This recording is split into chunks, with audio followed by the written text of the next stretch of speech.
Well, hello and welcome to this week's episode of Political State from the Oklahoman. I'm Ben Felder here in the Oklahoman's video studios, and joining me is a team of 4 from the newsroom. I've got Meg Wingeter from the Dig Team and health reporter, Dale Denwalt from the state capitol, and Justin Wingeter from the federal beat. And guys, before State Question 788, the medical marijuana question, Governor Fallin and other opponents of this question promised that there would be confusion and chaos if it were to pass. It did pass. We have confusion and chaos, although it's partly to their creation. The State Board of Health, largely with the help of organizations that opposed this question, created a draft of rules and regulations this week that received immediate backlash, specifically banning the sale of smokable marijuana and requiring a pharmacist at every dispensary. And just a few days later, we are already seeing the lawsuits, plural, pile in. And Meg, it's Friday, and there's been 2 lawsuits filed today. We'll go back to the board vote, but what are we seeing today? What are these lawsuits?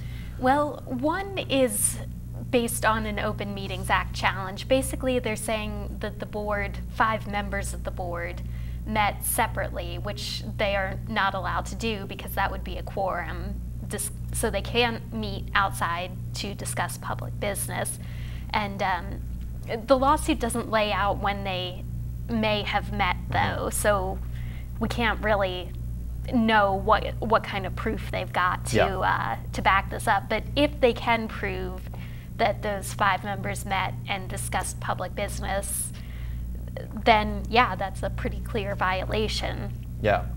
The other is basically alleging that the board overstepped their authority, that they regulated things which they are not allowed to regulate under State Question 788. And both of them argue that the actions of the board were arbitrary and capricious. That's a legal standard for basically courts intervening in regulatory agencies. It's kind of hard to prove, though. I mean, courts give a fair amount of deference to agencies. So. Yeah. Well, I mean, the board's own general counsel, though, had recommended against this, saying that she didn't think that this would be a wise move for them. So let's go back to that board vote. And actually, a story in today's Oklahoman on this. The reason why this board is tasked with the rulemaking is because the legislature is out of this process. Governor Fallin has said she's not going to call a special session, even though before the vote she said that she thought one was going to be necessary. The board, which is normally tasked with trying to implement policies of health and wellness, said, you know what, hey, we're not looking to try to expand smoking rates in Oklahoma. And a lot of these medical organizations that were kind of helping craft the rules, who were opponents of this, you know, seem to have a hand in kind of stripping away some of the intent of the state question. I mean, how surprised were you guys to see what came out of the board this week, and so quickly, because we didn't see these 2 specific rules in the draft. It was a last-minute addition. Yeah, I was really surprised to see this. Everyone had a chance to look at the rules, the proposed rules, for I think a week or 2, and everyone kind of knew what was going to be in it. Everyone expected some rules from the State Department of Health. But when it finally came down to it, these really significant changes to what people voted on, the prohibition on smokable marijuana, the ban on some kinds of edibles that could be confused as candy, and the requirement that a pharmacist has to be employed at every dispensary, really, I think, shocked a lot of people who think that maybe there's some ulterior motives going on, and if not that, at least maybe the board overstepped its bounds. Yeah, and Governor Fallin, a day later, approves these rules. Yes. I mean, so put her stamp of approval on them as well. Yeah, regardless of where you stand on this issue, 788 or these rules specifically, the process is not ideal. I mean, you have the vote, obviously, on 788. It's pretty overwhelmingly approved. The normal process starts there. You have some proposed rules. You have public comment. You have more than 1,000 public comments that I know Megan has gone through, each and every one of them. And then you have a meeting, and right before that meeting, 2 drastic last-minute changes are brought before the board, approved on a 5-4 vote, and then signed the next day or approved the next day by the governor. And that is just not an ideal way of governing, frankly. And I mean, that's regardless of where you stand on the rules. They may be very good rules, and it just depends where you stand on that issue. But either way, it does not look good, and it opens the door to special interest to come in at the last minute when you do it in that fashion. Yeah, and there's not a lot of clarity to who helped draft these rules, as we reported today. And this is an unelected board, and the legislature had a chance. I mean, there was an effort by some this session to create some of the regulations in preparation for this. The legislature didn't, and they'd argue that we had some other big things going on, but I mean, it didn't get done. As I said earlier, Governor Mary Fallin said, if this passes, there's so much confusion with this, we're going to have a special session, and now she says that there's not. Yesterday, though, now we're seeing legislative leaders say that we would actually like to be involved in crafting these regulations. Yeah, you have legislative leadership saying that we're going to formulate a working group, a bipartisan working group of people who are obviously interested in this. And I know that there have been legislators meeting for months about this issue, but a working group that I assume would be a little bit more public and would go over what the legislature thinks might be appropriate rules, appropriate regulations on this new industry. And it's obvious, though, Ben, that the legislature is not together on this. That's why they didn't call a special session. They don't have the votes to really put anything through, or at least what the leadership wants. And so that's why we have this committee, basically, from the legislative leadership, who's going to meet for an undefined amount of time to talk about policy. Yeah, I mean, really, it's just they're trying to show that they're doing something. Although what kind of meat or what kind of teeth they have is kind of unclear. We've talked in the past about how, the politics of why you wouldn't want to have a special session, especially going into some contested runoffs and an interesting election year. But how much do you think this was legislative leaders saying, we actually need to respond now? I mean, do you think there are members out there running saying, hey, we need some cover on this because we're the ones that are supposed to be setting rules, and right now it looks like we're kind of out of the driver's seat. Since they don't have the ability to pass any legislation right now, they're doing what they can, which is to tell voters, especially the people who voted for 788, that we're trying to do something. And you're going to see politicians laying the blame on the Board of Health here, because the Board of Health are the ones who passed these laws that a lot of voters, supporters of 788, find ridiculous or unlawful. And so they're going to take whatever steps they need to tell the voters, look, we're on your side. We're going to do what we can. Yeah. It's noteworthy the way that the legislature was shocked by this, and the majority was shocked by this. Legislative leaders were shocked by this. I mean, this just does not happen very often. A process like this, rulemaking process, usually is just so deliberate.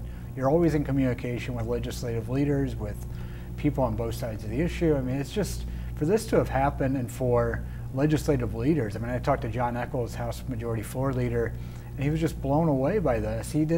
He, at the time, I called him after the vote, the board vote Tuesday, and he didn't know exactly what had happened. He was on vacation. He's suddenly scrambling. He's making phone calls, trying to figure out what happened, because he's been negotiating this for a couple of weeks with the health department, and this never came up. These two amendments, specifically banning smokables and requiring the pharmacist, this was never talked about. This was not even on the table, and it comes in at the last minute, and now legislators have to react. So they are frustrated, not only from a policy standpoint, that some of them even agree with the rules, but they don't like that it came about this way, and they certainly don't want to, they don't like that they have to now react to this very quickly. I think it's important to reinforce, there seems to be sort of a disconnect here between the Board of Health and the health department employees, because the employees had drafted a rather long set of regulations covering, kind of setting up a framework for medical marijuana in Oklahoma. And these two amendments, the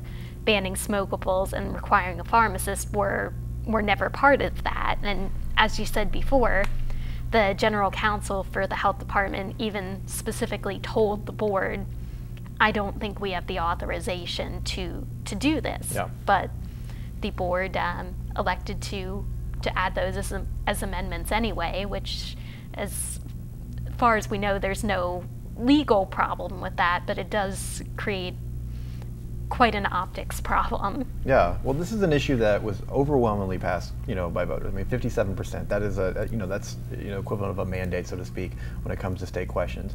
And even from lawmakers who maybe disagreed with her, is saying, listen, the people spoke, we got to go forward with it. And once again, you've got an unelected board that is chipping away at the system before it's even really getting started. I say unelected, but once again, Governor Fallon is the one that signed off on it. I'm curious, were you surprised? How did you think she was going to go, and were you surprised when she ultimately approved it? Now, she couldn't piecemeal it. She had to either say yay or nay to the whole thing. But I mean, here was an elected official. Granted, she's not facing election this year, as she's term limited. But right. She had the voice in this, and she said, "Yeah, I'm fine with this." If anything, it surprised me that she made the decision so quickly. Yeah. And that could be kind of a nod to the head, or kind of a nod to people who would want to eventually challenge it, because there's so little time to get this done. In just a couple of weeks, they have to start sending out the license forms and whatnot to people who want them, and then in another month they're going to have to start accepting them, and then you have a medical marijuana business in Oklahoma. Yeah. So part of it's understandable that she did it quickly. I just thought she would maybe take a couple of days, gather what she knew, maybe reject them and tell the board to do it right. But ultimately, if you think about it, it kind of makes sense that she did. She understands that this business has to get going quickly. The voters said, you have to get this started right away. And this was the option that she was presented with by the board. Yeah. Meg, with the Board of Health, once again, this unelected board that normally is tasked with, pushing forward, health and wellness policies. Mm-hmm. But this is a little bit of a different role for them, because they are forced to deal with something that arguably they don't agree with. As a body, and they are working, and we can get into this a little bit. They're working with other organizations that were against this, so they are being tasked with creating the rules to something that they aren't really maybe on board with or are fans of.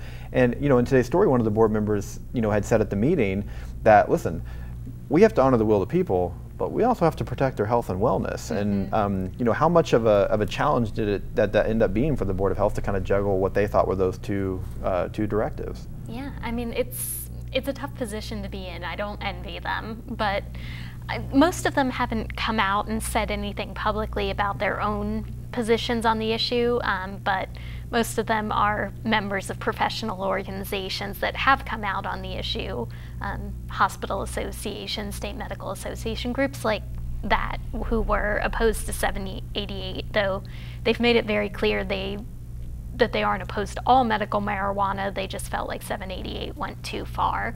But it still brings you back to the same issue. Yeah, they're implementing things that they probably were not in agreement with, and there is a tension to that, of how do you implement something that people have voted on, but where you believe they could be, that what they voted for could be jeopardizing their health. I had a conversation with an addiction medicine doctor recently who I thought kind of summed up the sort of the medical view on this, of you don't decide medicine at the ballot box. You don't let people go and vote on, should we get antibiotics for a virus? And so this is definitely a mindset shift for a lot of the doctors how involved they may be looking at that issue. Well, the reality is the voters did. Mm-hmm. So politically speaking, what are the ramifications? Obviously, we have an election. I think there's a group that's pushing recreational marijuana that I think is probably feeling pretty good about some of the turmoil created here. What are some of the big political storylines as we move forward? Let me tell you, if people think that medical marijuana is borked and won't work when it comes November, they may decide, hey, let's just do recreational, because it eliminates the problems that people see with medical marijuana, the ban on smokables, mm-hmm. and that's an issue that's not on the ballot yet, but there's an attempt to get there. Yeah. Right. They're collecting signatures. It looks like they probably will collect enough signatures by the due date, if just barely. But if it manages to get on the ballot, they're going to have to get the votes. And if this continues to be an issue, and if people who supported 788 come back to the ballot box and say, the way that my government has thought to regulate 788 in the medical marijuana industry. If they think that is unfixable or done the wrong way, they may decide, let's just do recreational and avoid the regulation. Yeah. And as we saw, this issue is a big driver of turnout. That's right. I mean, we saw, massive turnout, largely driven because of State Question 788. The idea that, and once again, there's still, a lot of hoops to go through, but the idea that recreational marijuana, I definitely think has a better chance now. Whether those odds went from 5% to 20%, or if you think it's over 50, whatever it is, I do think the odds are better now. The idea that recreational marijuana could be on the No for November ballot has probably got some candidates a little scared. Some candidates probably rooting for it. But I mean, when you saw what happened in June, a lot of the incumbents that got beat out or got forced into runoffs and some surprises, I think in part were driven by a different demographic of voter that probably took place because of the state question. Well, think about it this way: who showed up in the primary? For the most part, Republican voters, because you had mostly Republicans facing primary challenges. A lot of the Democratic legislators didn't have anyone running against them. Drew Edmondson easily won, and there wasn't much of a primary campaign in the Democratic Party. But when November comes around, you're going to have all of the hoopla surrounding the midterm elections on a federal level. You're going to have the Democratic governor nominee versus the Republican governor nominee, and you could have this recreational marijuana on the ballot. And who shows up more for November is people who are politically probably going to side more with on the pro marijuana side. Yeah, that's what I think. Yeah. Yeah, I think Democrats would love to have that on the November ballot. It's going to drive turnout. I mean, the turnout itself is just a huge political story. That turnout in the June 26th was just through the roof. And so, yeah, you have to consider the ramifications of that going into November if marijuana is on the ballot. Yeah. And yeah, there is some anecdotal evidence of people being so frustrated with the way the board handled things this week that they're ready to sign the petitions. They're ready for that to be on the November ballot. I think you see some comments like that in a few places. I don't know if it's enough to, pass recreational marijuana in a state that just passed medical marijuana. It would still take a lot more than what we've seen and just anecdotal evidence. But there is some evidence of that. People are a little frustrated by the way things went this week. Even if it's not on the ballot, I mean, I still think there's a ripple effect of what's happening right now, unless this can be, brought to some conclusion rather quickly, which begs the question. You talk about Democrats are probably wanting recreational to be on the ballot. They probably don't mind the controversy going on right now and the pressure being turned up on Republicans. We saw this year already with Democrats. Been asking for a teacher pay raise. One was put on the table. They didn't like the way that it was being funded. They kind of stood in the way. Very powerful minority they are. How much do they, how cooperative do you think Democrats are going to be if this does get to the legislature? Or is there a political opportunity here? There's obviously a political opportunity here for the Democrats. The longer this drags out, the more that they can side with a majority of Oklahoma voters, the better off that they'll imagine themselves to be. And so if they get the legislative leadership, the House, and the pro tem, get this working group together and put Democrats on it, the Democrats are going to, I assume, develop their own policies, their own recommended policies and regulations. And I don't think that's going to jive closely with what Republicans want. And listen, this may be a reason why we don't have a special session right now, because the Democrats would try to control the narrative as much as they could. Yeah. And there would be a possibility that if the Speaker and the Pro Tem introduced legislation, the Democrats would be against it. And the group that came out, or the Speaker yesterday, and correct me if I'm wrong, I mean, he didn't say he wanted a special session, right? No, there was no mention of a special session. So they're kind of playing in the middle a little bit right now, saying, hey, we agree with everyone who's ticked off. We want to see some corrections made. Not ready to call for a special session yet because, once again, that opens up another political can of worms. Yeah, and I even asked the Speaker's spokesman. I said, what? No mention of a special session. I didn't hear back. Yeah.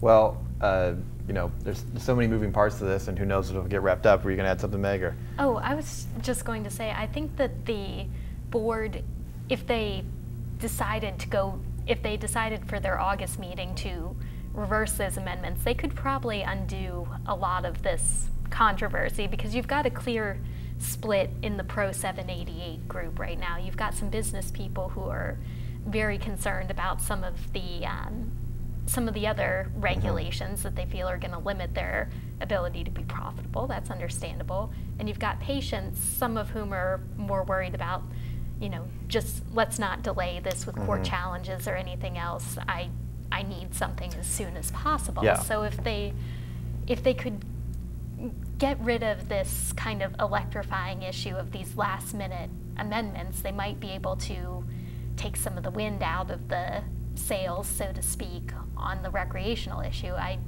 I've seen no indication they're going to do that, at least at this point, though. Yeah, well, but you make a great point. I mean, at the center of this issue is there are Oklahomans who are seeing this as a viable medical treatment that, you know, for many are just waiting, saying, hey, when can I find some relief? When can I find some help? From what I see as a viable form of that. So it'll be interesting to watch. I mean, this is a great health story, political story, policy. I mean, whatever your fancy. This story has it, and it doesn't seem like it's going away anytime soon. So, well, that's gonna do it for this week's episode of Political State. You can join us or watch us every Friday here at the Oklahoman with Justin, Dale, and Meg. I'm Ben. Thanks for watching. We'll see you next Friday.